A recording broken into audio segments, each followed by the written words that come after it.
I promise this is the last time I'll record it. Whatever comes out of this one is what's going to come out.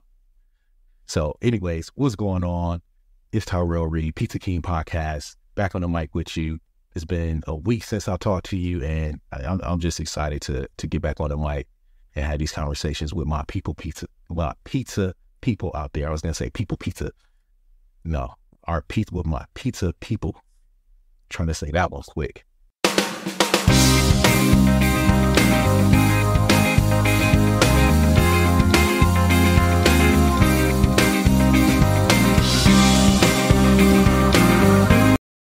Got a little bit different style of show for you today. I don't have any particular, specific lesson to teach. I just wanted to go through, some of the questions that I get from social media and some of the questions that I got from my last speaking engagement over in Orlando at Pizza Tomorrow Summit, which was dope, by the way. Again, thanks to everyone who made that happen for me. But for those that don't know, I am a pizza business coach. I'm a restaurant owner, pizzeria owner. I've been in the pizza game for 21 years. I've worked with multiple brands across the country on growth development, business consulting, team building, marketing, new store openings, all that you can think of. I wash dishes in some of the nicest kitchens you can imagine. Right, because that's my spot. I like to go to that dish pit and get to know the folks over there. But with that being said, I get questions because people want to draw from my experience and take my story or whatever advice or whatever I can give them. They just want to take that and see if it can help make their businesses better, which is exactly what I'm here for. You have questions, please email me, info@tyrellreed.com. info@tyrellreed.com. You can email me, send me your questions. I'll probably do this a bit more often too, because I think it's pretty cool to bring some of these things out, because chances are if you got a question, somebody else probably has that same question, right? So ask me your questions. We'll talk about it. If you want to be anonymous, just say that. If you want me to say your name, say that as well. But yeah, let's get into it. The first question, and I got four of them. So the first question came from Orlando, from the Pizza Tomorrow Summit. I spoke on team building, building a team that'll build your business. So the first question came in the Q&A portion of that presentation. And it says, when hiring for a new shop, how would you decide between someone with skills and experience who is lazy, or someone with no experience but has a great attitude? I asked a few more questions like, what do you mean lazy? Have you worked with them? Things like that. But essentially it came down to someone who had the skills but wasn't a team player versus someone with no experience that has a great attitude. And that's the easy one for me. I'm always going to lean towards the person with personality. Always say, hire for personality, develop the skill. Listen, we're not building rockets here. We're making pizzas. Those skills can be taught, and through repetition, they'll be improved on. Personality, being a team player, being someone that's helpful and engaging, those things aren't easily taught. So if you have that walk through your door and they're looking to join your team, I'm usually trying to find a way to make a spot for a person like that, because that's invaluable. That's invaluable. And someone with skills, we used to say this around the shop a lot too. I don't want old West Shore guys, and I'm a West Shore pizza franchise owner. And I used to say, I used to stay away from the old West Shore guys, because sometimes the old guys come in and they want to do it their way, and they don't want to learn your system and things like that. I don't got time for that. No, I got time for that shit. Just give me somebody green, willing to learn, and let me teach them the way that works here. That's always what I'm leaning towards. That's what we look for when we hire folks. So I hope that answers your question. I would hire for personality. I'm hiring a great attitude all day long. I'm staying away from somebody who is not committed to the team game. All right. Question number 2. How are you motivating the younger people on your team? That's a great question, especially now because teams are literally filled with young folks.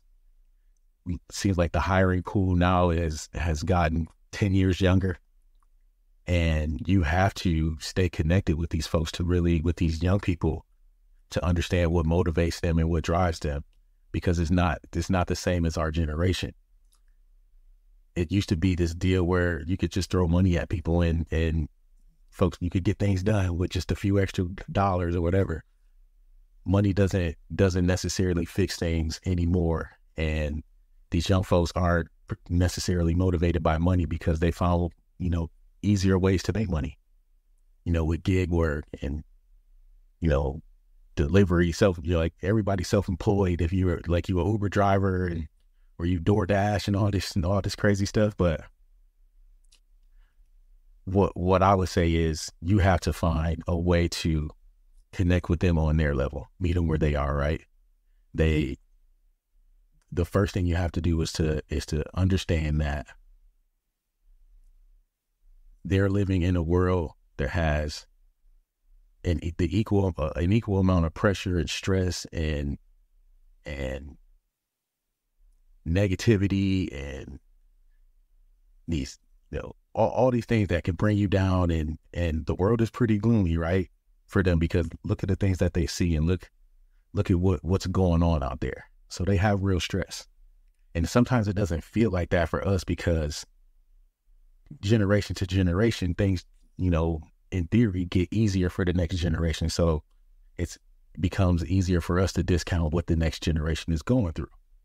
So I would tell you, first thing you got to do is to tell yourself, look, these kids are going through real things. I need to connect with them. I need to connect with these kids and understand where they are and what they understand and what their expectations are.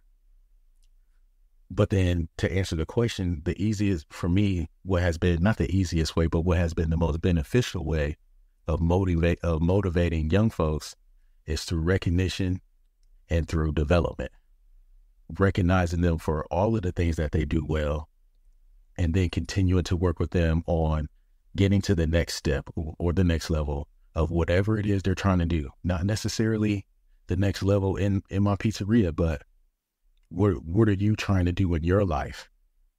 And how can we use this job and my leadership and our environment to help you get there? We got a girl on our team. She's been going through veterinary school. So we're all over it. Like, oh, what did y'all learn today? Did you draw blood? So it's like, we're a family. So we want to see you do well. We want to see you do well in everything that you're doing, not just well here for us when you're clocked in and when you're on the clock getting paid. All right, two more and we'll get out of here. This one was a good one. This one came from Geo, and I think it's in Pennsylvania. Got this one on Instagram. You can also send me questions on Instagram too. I'm at Tyrell Reed Sr. You can follow the show on Instagram at Pizza King Podcast. This one says, how do you go about hiring a manager? I'm ready to open a second location. We have always been owner operators, but would like to hire a manager for this location. So that was an interesting one. And actually this happened a little while ago. So I responded to him on Instagram, but we'll talk about my response and what I mean by some of these things. I told him, look, I first look for someone on the team that's ready to step up. If there's no one ready, then you'll have to go external. That's always a gamble. I found the best qualified and most expensive candidates tend to come through recruiters or placement agencies. If you have the time to spend developing a manager, they'll usually stay a lot longer, see your vision more clearly, and take more ownership in a position. So what I mean by that is, if you have the time, you're in a location and you're planning to open another location, and you have the time to develop someone from location one to go run location two, or develop someone to run location one while you go run location two, that person is usually going to be more invested in the business. They're going to stay more long-term.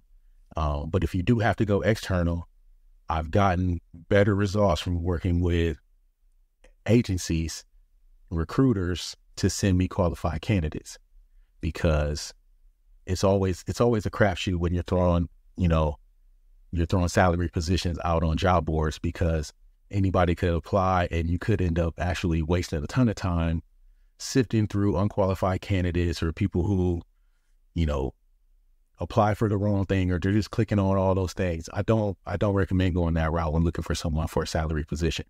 Work with a professional who can do that screening for you, understands your criteria, actually becomes an advocate for your company and promoting it to people who they think fit well and work well within the position. So it could be costly, but you get a much better qualified candidate out of that process, if that makes any sense.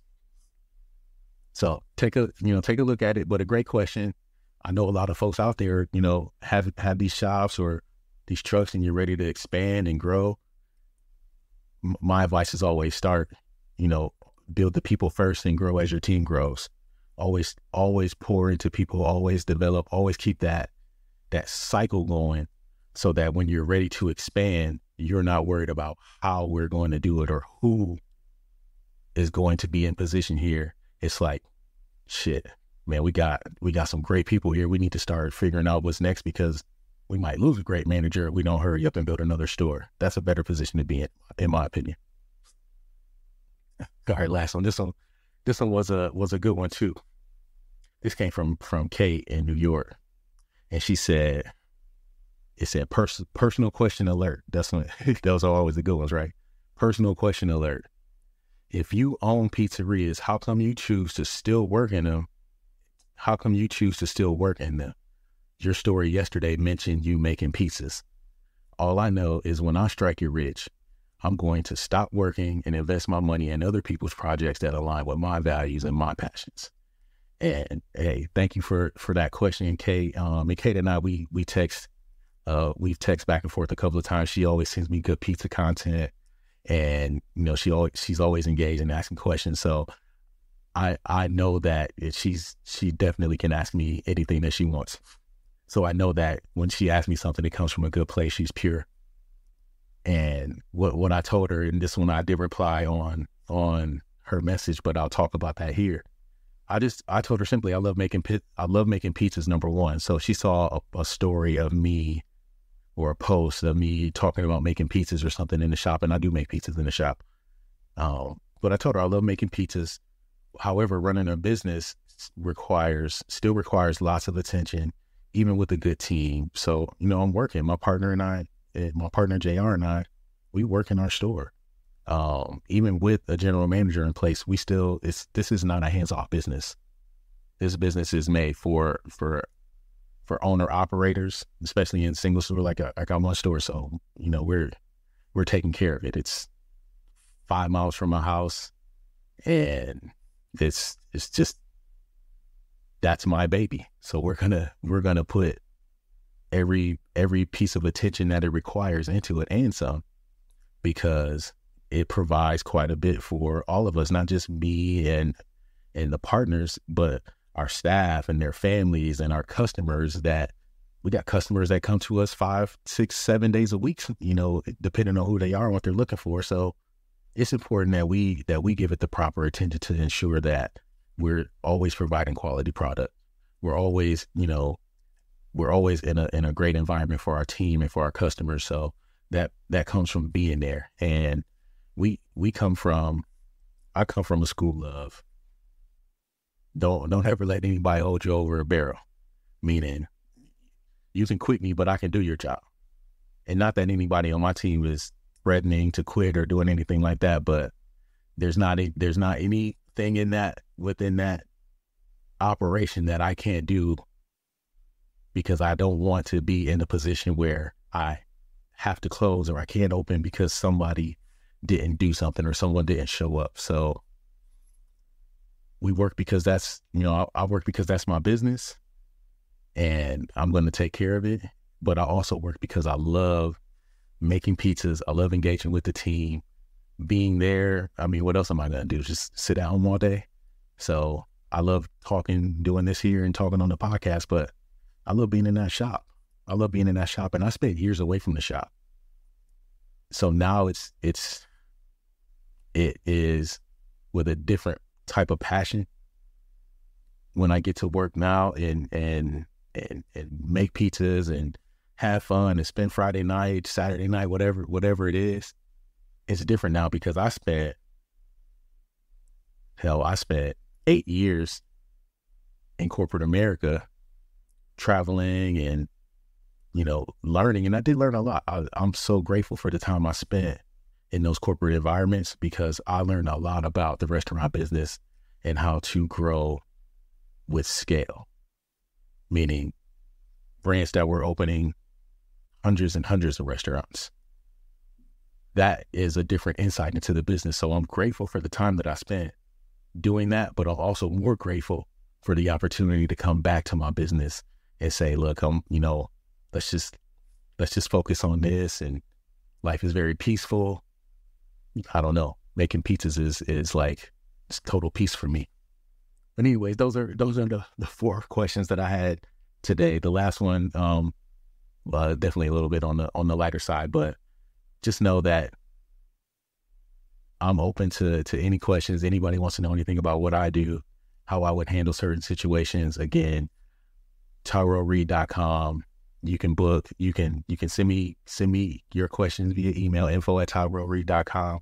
But also what I was gonna say was go to the website. If you want to talk about your business, you don't want to do it here. You want to just have a one-on-one conversation. Go to the website, book a strategy call, free 45-minute session. The calendar is open. We can chat about what you're doing with your business, how you're planning to grow, what I would do in those situations. I love making pizzas, but when I'm not making pizzas, I love talking to people about what they're doing in the pizza game and learning from people and helping people grow and learn from my experience so that we can all enjoy the successes of the pizza business. So that's my time. Pizza King Podcast. Make sure you subscribe. Make sure you put the alerts on and do all the things that you got to do. Go leave a review. Apple Podcasts, give me 5 stars. Spotify, give me the reviews. YouTube, wherever you're seeing this, go check it. Go let us know how you feel about this one. And I'm looking forward to your questions. Take care.